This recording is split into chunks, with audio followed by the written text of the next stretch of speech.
Este segmento es presentado por Stellarbet, donde juegan las estrellas. El concepto de gobierno de emergencia tensionó la recta final de la actual administración luego de que el ministro del Interior, Álvaro Elizalde, cuestionara el término promovido por el entorno del presidente electo José Kast. El secretario de Estado advirtió que instalar una narrativa de crisis podría justificar retrocesos en derechos sociales y laborales. Desde la región de los lagos, Kast respondió que el país enfrenta problemas reales en seguridad, conectividad y gasto público y pidió no amarrar decisiones antes del cambio de mando. La controversia sumó al presidente del Senado, Manuel José Osandón, quien defendió la idea de un gobierno de emergencia y llamó a enfocarse en la delincuencia. Oye, Camilo, quedan pocas semanas para el cambio de mando y ya se desató lo último que Se viene instalando desde hace ya, yo te diría, algunas semanas esta idea de que el gobierno actual estaría amarrando personas, cargos, también medidas, presupuestos y similares. Hay una cuestión que es media...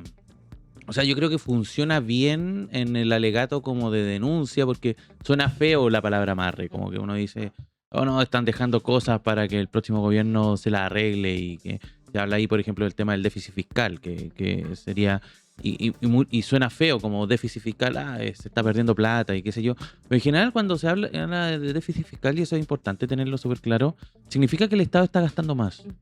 Y cuando el Estado gasta, no es que gaste como en cosas que se pierden. En general estamos hablando acá de inversión pública, que en general va focalizada fundamentalmente, al menos los grandes gastos que tiene el Estado en gasto social.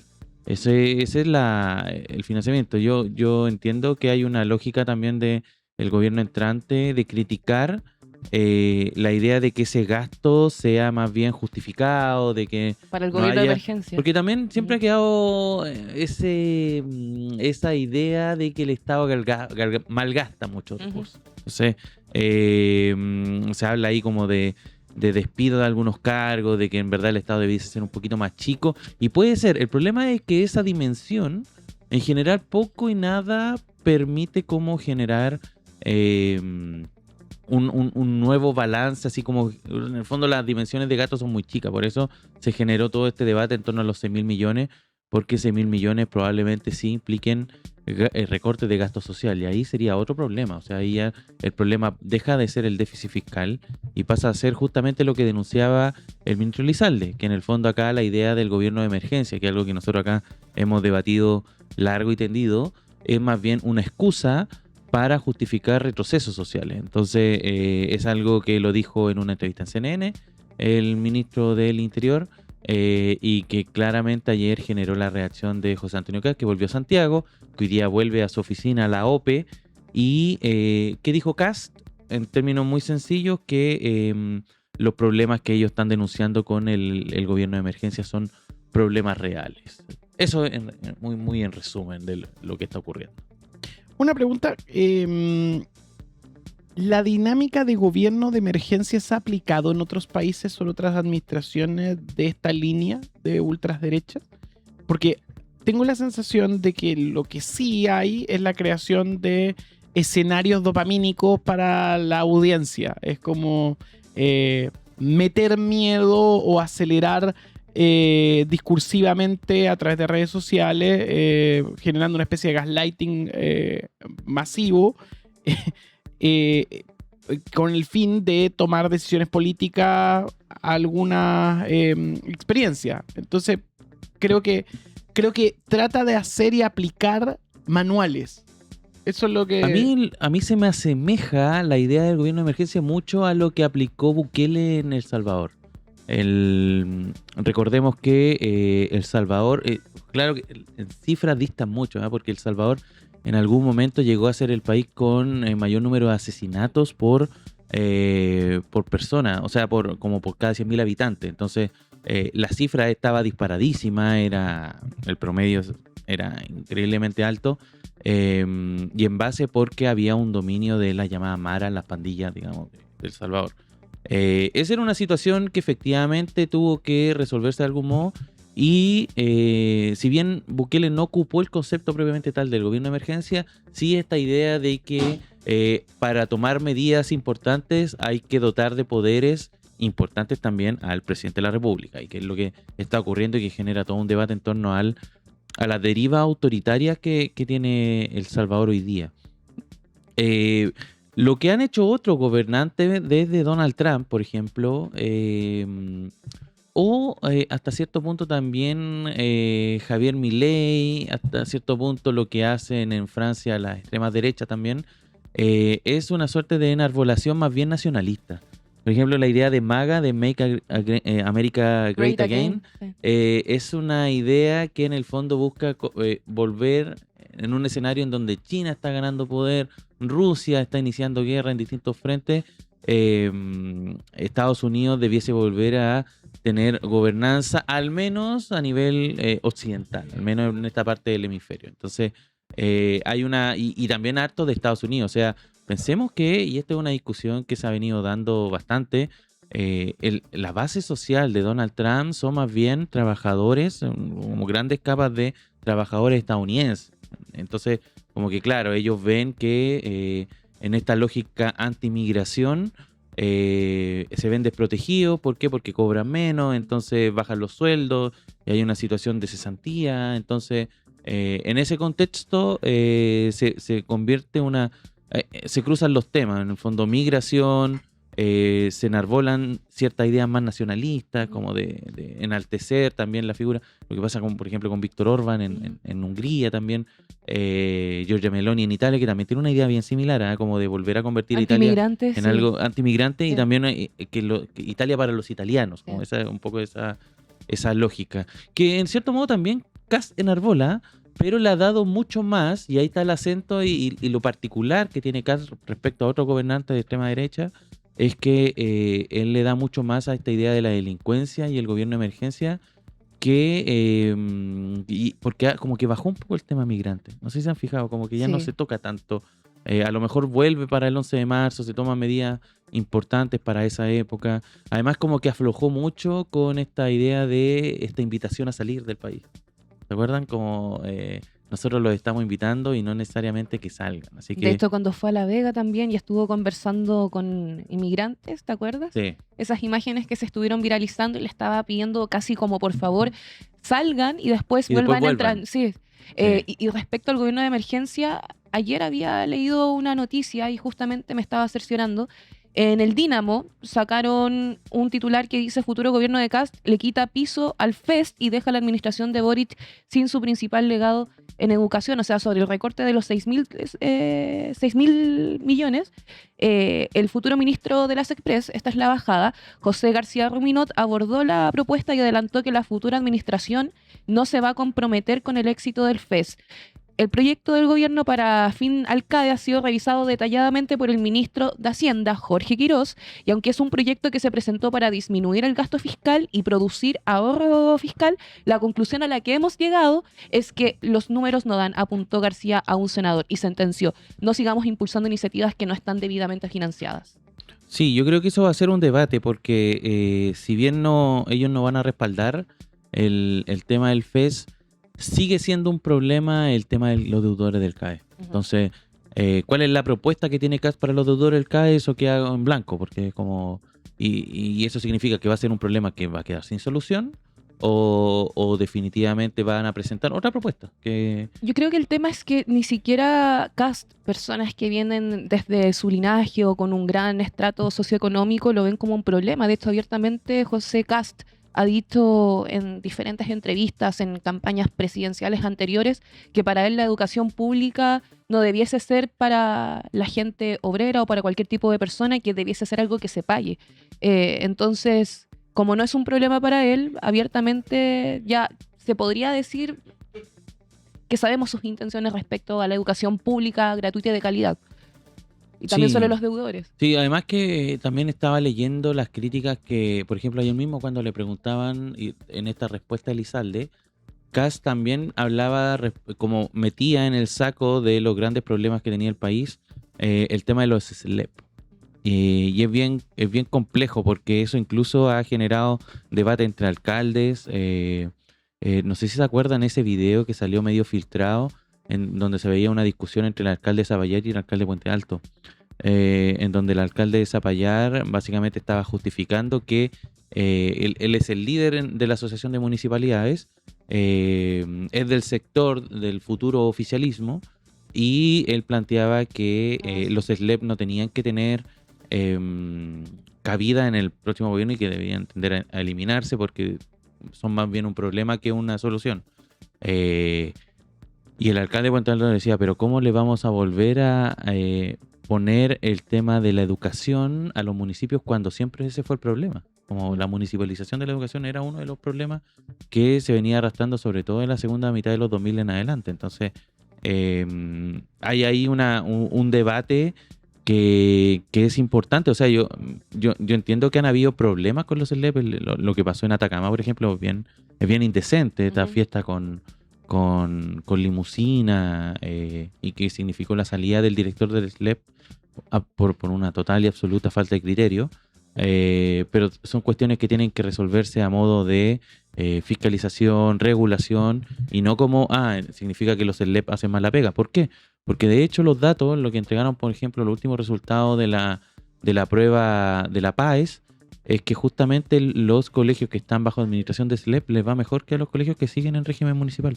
Entonces, en términos de promedio, o sea, unos van creciendo y los otros o se estancan o bajan. Y si la educación es mejor con los SLEP, me parece que hay que seguir la cifra. Lo que funciona no se toca, como se dice en el mundo público. Volviendo al gobierno de emergencia, Elizalde dio una entrevista para CNN Chile y fue muy directo. Básicamente dijo que instalar la narrativa de que el país se cae a pedazos es una estrategia política. Según el ministro, esta idea de crisis es una excusa para más adelante justificar recortes en derechos sociales y laborales. Textualmente lo calificó como una falacia aritmética y económica, defendiendo que las cifras de crecimiento y la encuesta que hacen muestran un país mejor que hace 4 años, pero la respuesta no tardó en llegar y vino desde el presidente electo José Kast, le contestó desde la región de los lagos y su mensaje fue clarito, dijo: ministro, salga a la calle, dice que son problemas reales, tangibles, y enumeró una lista de urgencias que justifican el término de emergencia. 1, seguridad ciudadana. 2, conectividad. Invita a las autoridades a ir a Puyehue, a Cochamó. Los invita a Cochamó. Anda para ver los problemas de desplazamiento. 3, educación. Citó el desastre de los SLEP, justamente lo que estabas comentando, en Atacama y Magallanes. Y 4, también habló sobre el gasto público, advirtió que hay un problema presupuestario enorme por gasto excesivo. Oye, pero ¿cómo manda a Cochamó? Es como decir, vamos a Ritoque. No sé, vamos. Sí, Cochamó es donde están esas cascadas, ¿no? Sí. Como, o sea, no son cascadas, es como una especie de ¿cómo Sí, son decirlo? cascadas, po. Un monte, pero que va cayendo agüita. Sí. Entonces, y Son mini cascadas. y son un espacio como de turismo, Sí. como muy conocido. Sí, es curioso porque es como Kast descubriendo el sur y descubriendo nuevos problemas para el país. Es como los caminos de tierra debieran pavimentarse. Sí, y como que los metió así en la conversación. Sí, y yo creo que va a ser la tónica de aquí al 11 de marzo. O sea, la conversación en torno a este gobierno de emergencia me da la impresión de que ese es el relato más o menos acordado que hay que derrumbar primero, como por parte de la futura oposición, hoy día oficialismo. Es como, oye, sabéis que esto del gobierno de emergencia puede ser peligroso, puede significar retrocesos sociales, hay que denunciarlo cada vez que se pueda. Y ahí va, ese es el relato y el discurso que se va a mantener, creo yo, hasta que definitivamente haga aguas. Bueno, va a ser la pauta que va a marcar desde el 11 de marzo, puesto número 2.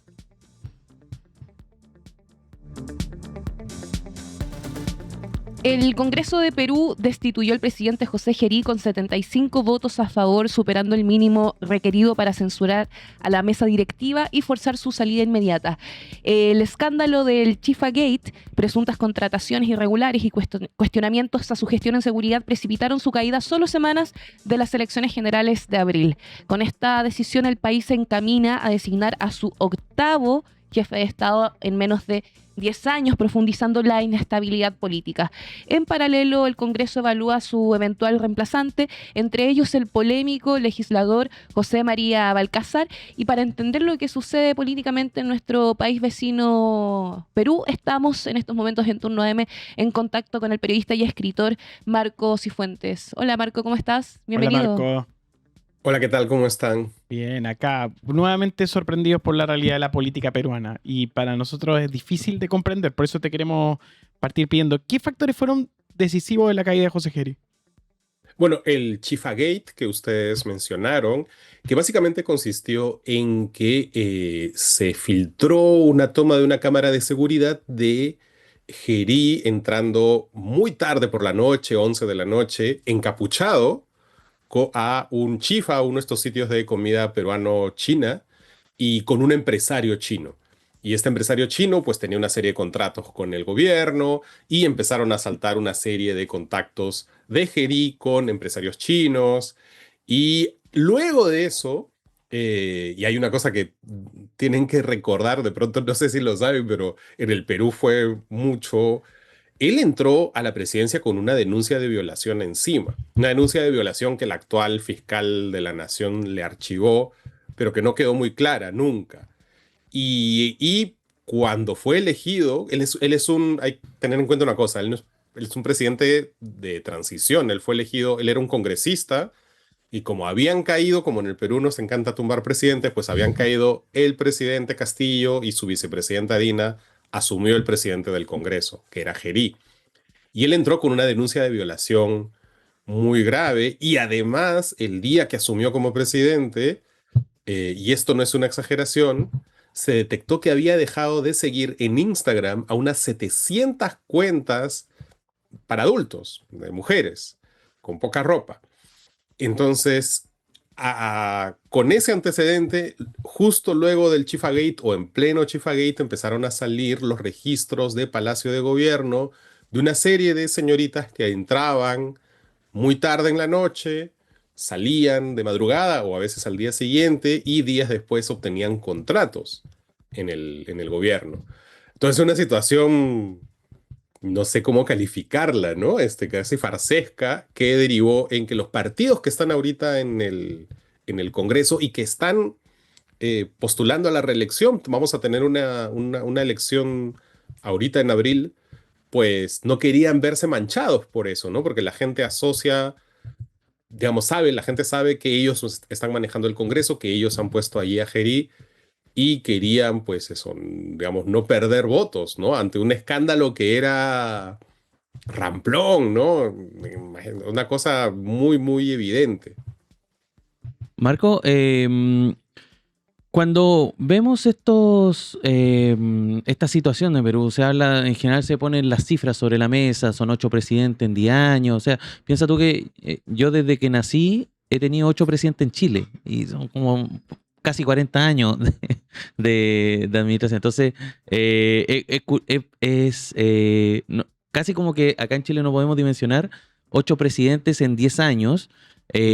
También lo poco que duran los presidentes, o sea, Gerí alcanzó a estar 130 días, hay una situación de inestabilidad política que uno la ha asociado mucho a Perú. Siempre se ha hablado de cuando países empiezan a entrar en una suerte de inestabilidad, sobre todo desde el Poder Ejecutivo, se habla de una peruanización de la política, justamente porque hay una situación de inestabilidad, fragmentación y un montón de elementos que uno podría decir que son estructurales de la política peruana. ¿Son así? ¿Son estructurales de la política peruana, crees tú?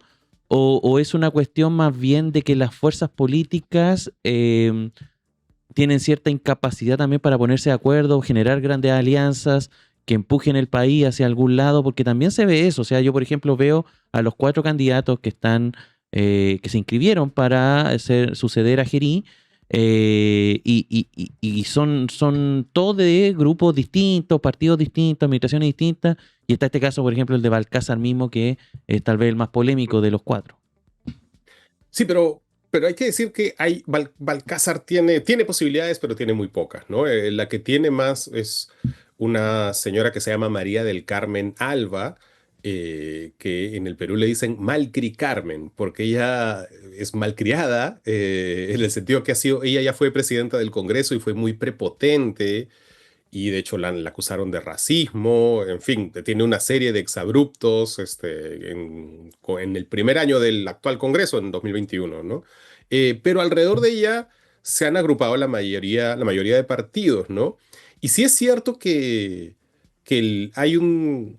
A ver, el Perú tuvo su etapa más, irónicamente, la etapa más estable de la historia del Perú ocurrió entre el año 2000 y el 2016, ¿no? Que tuvimos 3 presidentes en 15 años, lo estándar, y de pronto, a partir del 2016, cuando Keiko Fujimori pierde, creo que por segunda vez, su candidatura a la presidencia, pues ella empieza a dinamitar al presidente que teníamos en ese momento, que era Kuczynski. Eh, y a raíz de esa dinamitación, se activaron una serie de mecanismos constitucionales que existen en la mayoría de países, de sacar al presidente, el impeachment en los Estados Unidos, la vacancia en el Perú, pero que son botones nucleares. Entonces, el Perú básicamente ya se acostumbraron a apretar los botones nucleares. Y claro, cuando tú tienes una guerra atómica, lo que queda es nada. No queda piedra sobre piedra, y eso es lo que está pasando en el Perú. Se disolvió el Congreso en algún momento, sacaron acorralaron a Kuczynski hasta que renuncie, luego al que sucedió lo vacaron, y la lista es larga, te podría hacer la historia de cada uno de los 10 presidentes que hemos tenido. Entonces, ya hay un problema, ¿no? Hay un problema que tiene que ver entre el diseño institucional, que es un diseño que, insisto, la mayoría de países tiene, solo que nadie lo activa. Ningún país se atreve a apretar el botón rojo. El Perú lo venimos apretando ya 10 veces. Claro. Ese es el problema, En ¿no? ese sentido, se habla de José María Balcázar, y hay una cosa que tiene como frases que son bien polémicas.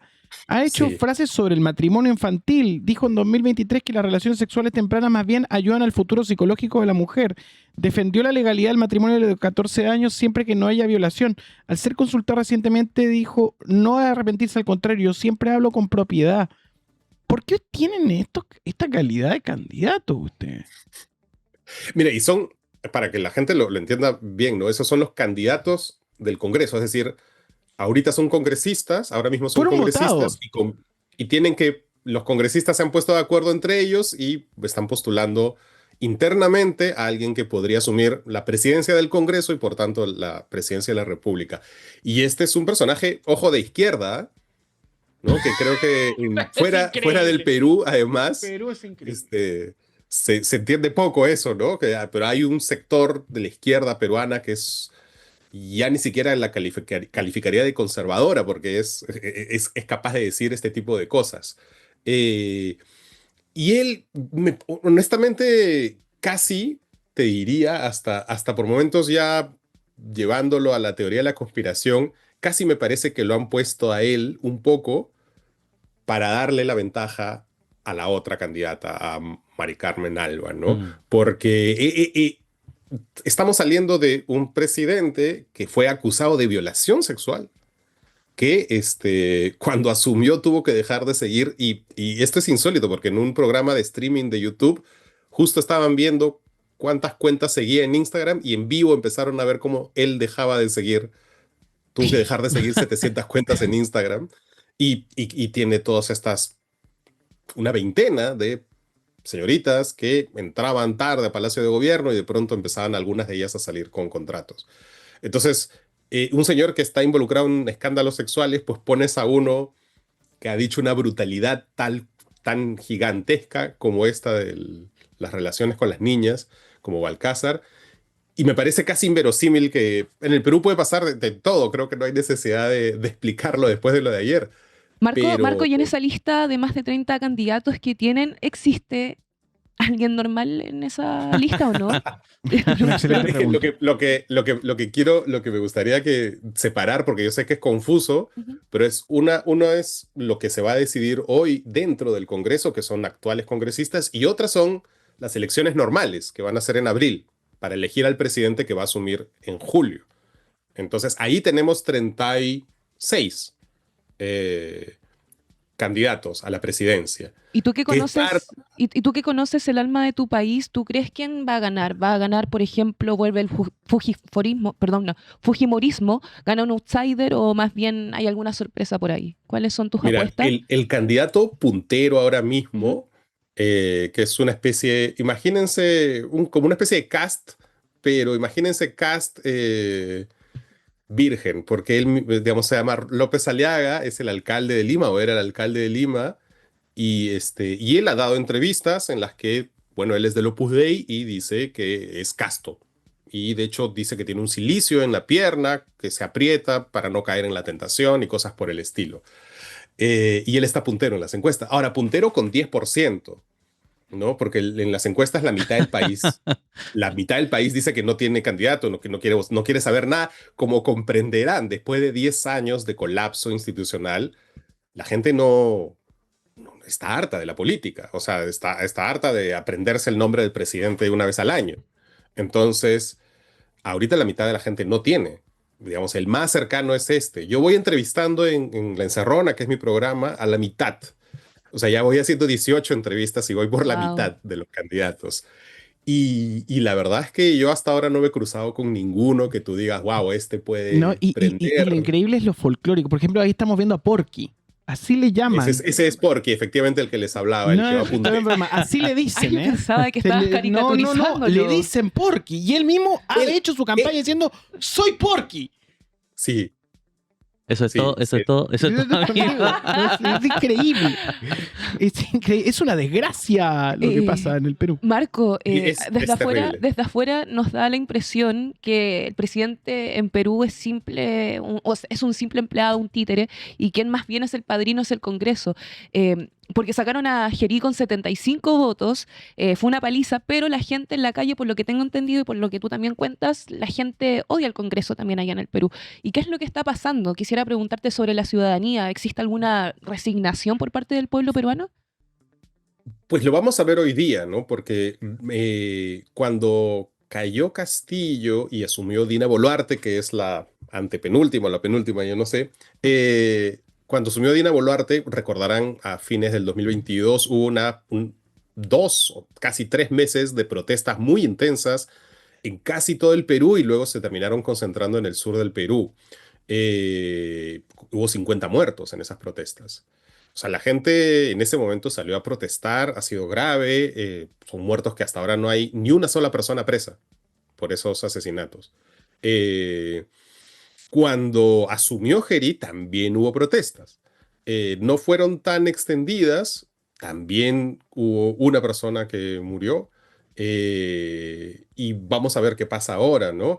Pero claro, es difícil pedirle a la gente que salga a protestar cada vez que hay un presidente, ¿no? Porque de verdad tendrías que salir a protestar eso 10 veces, una vez al año, de una manera Marco, multitudinaria, ¿no? y Pero, perdón, solo una cosa, si se elige hoy a la señora Mari Carmen Alba, podría haber protestas porque ella fue muy despectiva con los muertos del 2022, claro. ¿no? O sea, dijo que eran terroristas, el típico discurso que tiene la extrema derecha en este tipo de situaciones.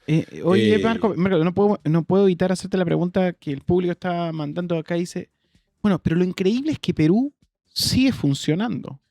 O sea, es como un escenario, es como cuando uno se sorprende de Argentina y su moneda, ¿no? Pero en el ajá, caso del pero al Perú, revés. o con Chile y su alucinante institucionalidad o tendencia, todos los países tienen alguna característica, o claro, su tendencia siempre a volver a los cauces de la institucionalidad, con todo lo malo y con todo lo bueno, incluso es cuestionable cuando esa institucionalidad incluso no es justa, pero la es. Pero en el Perú da la sensación de que los cajeros automáticos funcionan solos, o sea, no es que haya un feriado bancario, el sistema sigue operando. ¿O no? Es una demostración de que el sistema puede seguir operando sin clase política y sin dirigentes presentes de forma seria, ¿o no? ¿O estoy Sí, equivocado?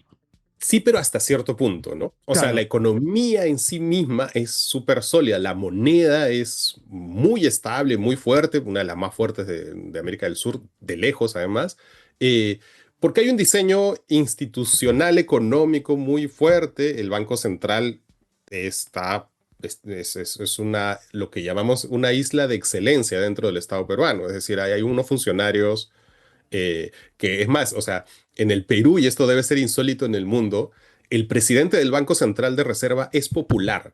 La gente lo conoce y le hace memes. ¿Por qué? Porque sabe que la economía, en cierta forma, depende de ese Banco Central, que es un banco independiente del Ejecutivo y del Congreso en general. Entonces, hasta ahí, eso está bien, pero luego el Perú, pues ahora mismo tiene una ola criminal como nunca ha sufrido en su historia.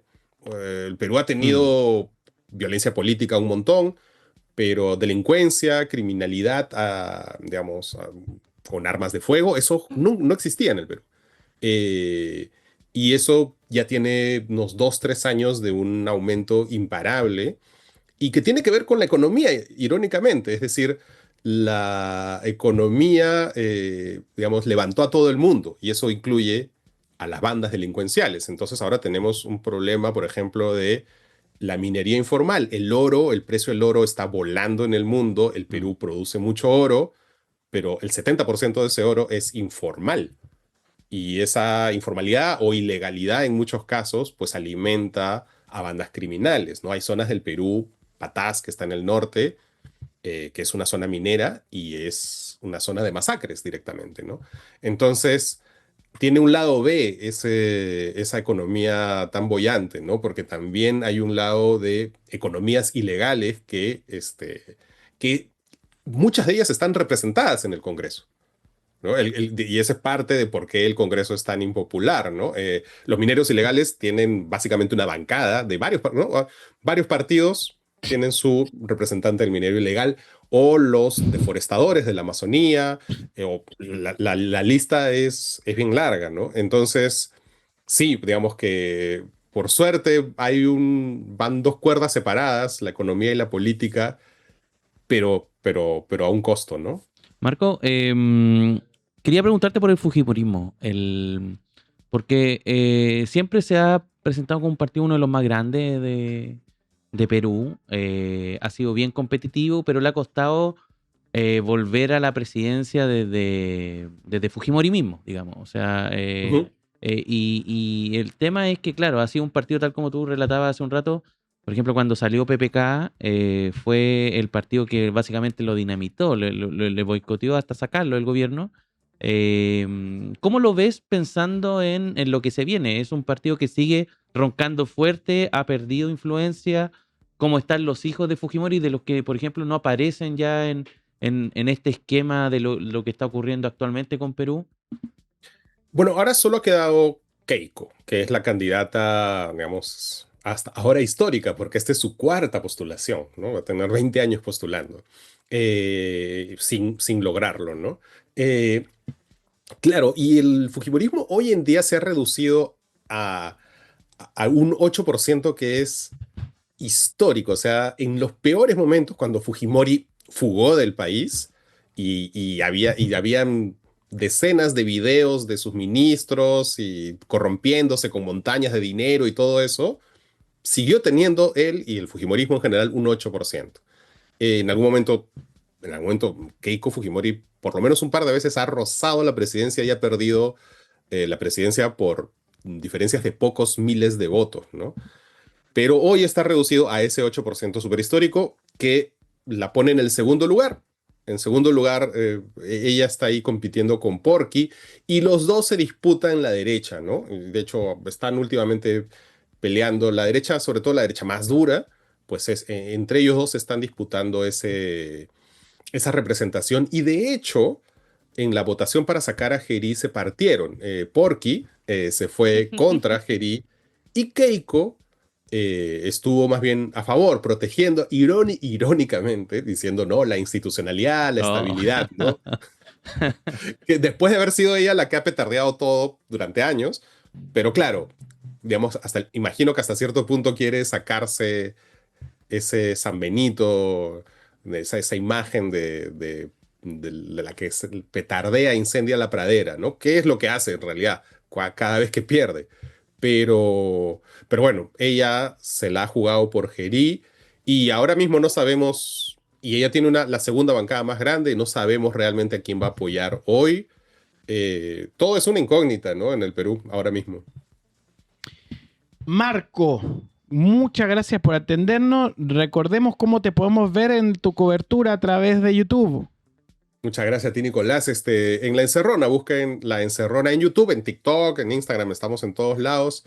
Y es un noticiero de 20 minutos que te resume la telenovela peruana todos los días. Maravilloso. Gracias por tu trabajo y muchas gracias por atendernos esta mañana. Un abrazo grande. Muchas gracias a ustedes. Chau, chau. Puesto número 1 de la mañana cuando son las 9:57. Oh, estamos al filo, pero vamos. La Corte de Apelaciones de Santiago rechazó por unanimidad 24 votos contra 0 el desafuero del gobernador metropolitano Claudio Orrego, asestando un duro revés al Ministerio Público en el denominado caso Procultura. El tribunal estimó insuficientes los antecedentes presentados por la Fiscalía para sustentar su eventual participación en un fraude vinculado al programa Quédate. La decisión se suma a otras derrotas judiciales en la causa, como el rechazo a la prisión preventiva de Alberto Larraín, y deja la investigación en un escenario complejo. Desde la defensa, encabezado por Ciro Colombara, anunciaron que buscarán el sobreseimiento mientras la Fiscalía evalúa los pasos a seguir. Oye, el caso y la investigación la investigación del caso Procultura, que prometía ser la tumba política, hay que decirlo, del gobernador Claudio Orrego, acaba de sufrir un revés histórico. La Corte de Apelaciones de Santiago no solo rechazó quitarle el fuero a Orrego para investigarlo, sino que lo hizo por unanimidad, Camilo. Sí, a ver, ayer se vio feo y se ha venido viendo feo lo que ha ocurrido con la Fiscalía de Antofagasta, que es la que está a cargo de la investigación del caso Procultura. Y no es solamente lo de Orrego, que tal vez es lo más mediático, sino que en las últimas semanas, por ejemplo, habían venido pidiendo la solicitud de prisión preventiva para Alberto Larraín y les había ido mal. O sea, también habían rebotado con quien es indicado como el principal responsable de el presunto desfalco o en los problemas de plata en los convenios que hubo ahí con la Fundación Procultura, que justamente dirigía a Larraín. Larraín, que es un personaje que ha sido descrito en los medios como alguien con cierto alcance político, amistades en el mundo de la política que le permitían moverse con esa libertad, ¿cierto?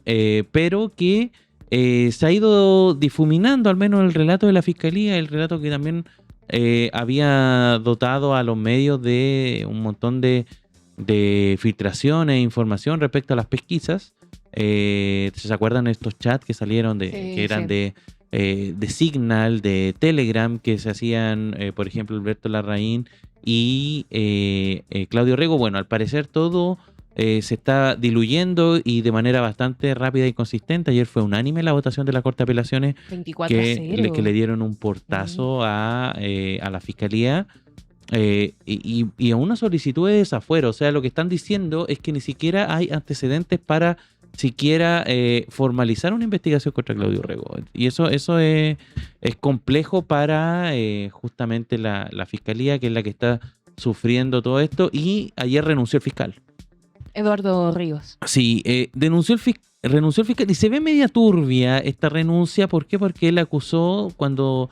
Bueno, ayer después de esta solicitud de desafuero y que le fue muy mal en la audiencia, lo abordaron los periodistas y la verdad es que fue bien escueto en sus palabras. Dijo, no, vamos a esperar que salga el fallo, ahí lo vamos a leer y vamos a dar declaraciones. Y no quiso decir mucho más, pero durante la tarde nos enteramos, primero por una información que salió en T13, que renunció. Y renunció argumentando problemas, un choque ahí con su superior, que es el fiscal regional de Antofagasta, Juan Carlos Vecchios. Se habla de un maltrato laboral, de que presiones indebidas por ahí desliza.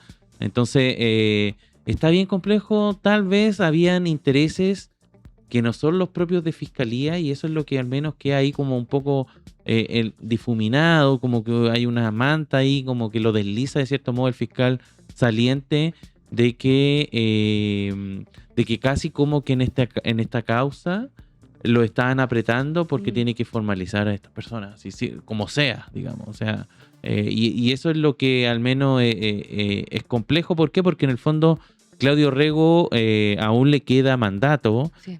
Se buscaba desaforarlo y también hay una solicitud que va por otro carril, pero que también buscaba sacarlo del cargo.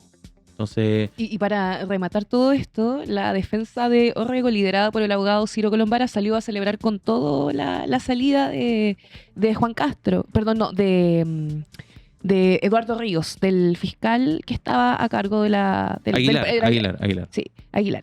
Y acá dijo Colombara que la acusación de la fiscalía era absolutamente delirante y que se inventaron conceptos jurídicos que no existen. Entonces, pasando en limpio la info, Camilo, la fiscalía perdió el desafuero, se les rechazó la prisión preventiva de Alberto Larraín, se les fue un fiscal clave que peleado con el jefe.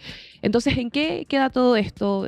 ¿Queda libre de todo? mira, queda lo que dijo también Ciro Colombara es que van a pedir el sobreseimiento definitivo de la causa. Es lo que queda, en verdad, porque de hecho puede concurrir la fiscalía a la Corte Suprema, pero usualmente en este tipo de casos, cuando a la fiscalía le va mal en la Corte de Apelaciones, le va mal también en la Corte Suprema. Ven muy pocas posibilidades. A lo mejor lo pueden intentar igual, pero al menos ese es el historial, es lo que ha ocurrido en este tipo de casos cuando fallan en estas solicitudes de desafuero. Sí, fue un bochorno, te diría yo, lo que ocurrió con Fiscalía y lo que ha ocurrido con este caso en particular. Que más allá, que es lo complejo también y que queda a la sombra, porque quedan dudas respecto a qué tan real y qué tan no real fue en el uso de los recursos. ¿Por qué? Porque el abogado Ciro Colombara, por ejemplo, él decía que en general y mostró pruebas, evidencia de que los recursos fueron utilizados. O sea, que hubo un programa de prevención del suicidio y un montón de aplicaciones que se ejecutaron. Entonces, ¿de dónde saca la fiscalía que acá hubo? Y puede que sí hayan irregularidad. El problema es que no lo vamos a saber. Al menos no judicialmente. Y eso queda un poco en la sombra. Tal vez tengamos procesado a Alberto Larraín porque él sí sorteó, digamos, la formalización. Pero respecto a lo que pasó con Orrego, queda ahí un poco en la sombra. O sea, probablemente quede sobreseído, no hubo pruebas suficientes y listo, no hubo irregularidades. Además que, ojo también con lo que planteaba la defensa de Ciro Colombara. Él decía, los recursos que pasaron del gobierno regional en este caso la Fundación Procultura, pasaron por un montón de filtros. O sea, incluso el Consejo Regional lo votó, lo aprobó. No fue como que se quería en algún momento la Fiscalía relatar que básicamente como Alberto Larraín era su amigo, toma, ahí está la plata, hay de esa como quiera, ¿cachai? Y con esta lógica del trato directo, que recordemos, el trato directo tal vez se ve poco transparente a la luz pública, pero el trato directo muchas veces es una herramienta que hoy día existe, que es legal, que se puede hacer, que se puede implementar, que se puede fiscalizar también. Directo. El trato directo. ¿De qué trata para la gente? Lo que pasa es que tú tienes distintas formas de firmar un contrato con el Estado. Uh-huh. La más, o sea, la que el mundo en general conoce es este tema de la licitación. En el fondo yo, el Estado, pongo un aviso, digo, necesito suplir estas necesidades, postulen las empresas que quieran, creen que pueden cumplir con estos requisitos. Yeah. Y las empresas van y postulan. Este es mi programa, esta es la situación. Entonces se hace una selección en torno a eso y la ley te mandata a ti como Estado, y eso lo fiscaliza, por ejemplo, Contraloría, que tú tienes que elegir la mejor opción. ¿Ya? Por ejemplo, puede ser un problema grande que tú haces la licitación y eliges a la empresa que, por ejemplo, te estaba cobrando más caro. ¿Por qué elegiste si la otra te cobraba más barato y cumplía con lo mismo? Entonces, cuando ocurren esas cosas, generan problemas de, al menos, irregularidad. Uh-huh. El trato directo es saltarse ese proceso, porque la licitación es largo. Entonces, tú cuando tienes, por ejemplo, situaciones más urgentes que resolver, haces el acuerdo, el convenio más directo, el trato directo. Entonces, ahí y eso se ocupa mucho, en las municipalidades se ocupa mucho, en distintas instituciones del Estado. Hay gente que, por ejemplo, dice... hay que eliminar el trato directo. ¿Y tú cachas los Y- filtros por los y- cuales tienen que pasar las empresas para que suceda el trato directo? Normalmente, por ejemplo, el trato directo solo necesita estar en mercado público. Es como Es como, claro, como como una tener- etiqueta. que el root de tu empresa esté disponible para que el Estado lo pueda utilizar. Solo eso. Claro, y el tema es Mm. que, por ejemplo, en el trato directo es una herramienta súper útil, por ejemplo, en caso de emergencia. Si tú tienes que hacer un contrato rápido porque necesitas construir o reconstruir un montón de cosas, en incendio, en terremotos, qué sé yo, tú firmas al tiro. Es como, no puedes pasar por una licitación porque eso demoraría. Tiene a gente sin hogar, tiene un montón de problemas a resolver más o menos rápido. Entonces, y tal vez puede ser una discusión, por ejemplo, ya, ¿se justifica el trato directo en el caso, por ejemplo, de estas líneas como de acompañamiento psicosocial para la prevención del suicidio? ¿Te parece que es algo que se pudo haber tal vez licitado? Y puede ser una discusión válida, pero eso no significa que necesariamente sea un delito. Y ahí está la discusión. Y eso es lo que, por ejemplo, plantea Ciro Colombara. El hecho de que sea un trato directo no necesariamente dice que hay un delito de por medio, que tenga que ser formalizada una No persona es ilegal. o que hayan, claro. Entonces, Mm. ese es el gran espacio que, digamos, queda a la duda, pero el tema es que en la justicia tú tienes que, y esto es de perogrullo en la justicia, pero tienes que en el fondo mostrar evidencia que nos digan que todo esto es más allá de toda duda razonable. No sé si has escuchado eso, pero sí, eso es finalmente lo que tiene como misión comprobar la fiscalía y no lo logró. Oye, muchas gracias, Camilo, por Gracias, explicarnos con peras y manzanas, Camilo. porque te juro, yo no manejaba el tema del trato directo y me imagino que también la gente en sus casas, alguna que otra, tampoco. Entonces, gracias por este instructivo, Camilo Espinosa, por el ranking de noticias del día de hoy. Acá en Turno. Eso, nos estamos viendo, que esté muy bien. Nos vemos.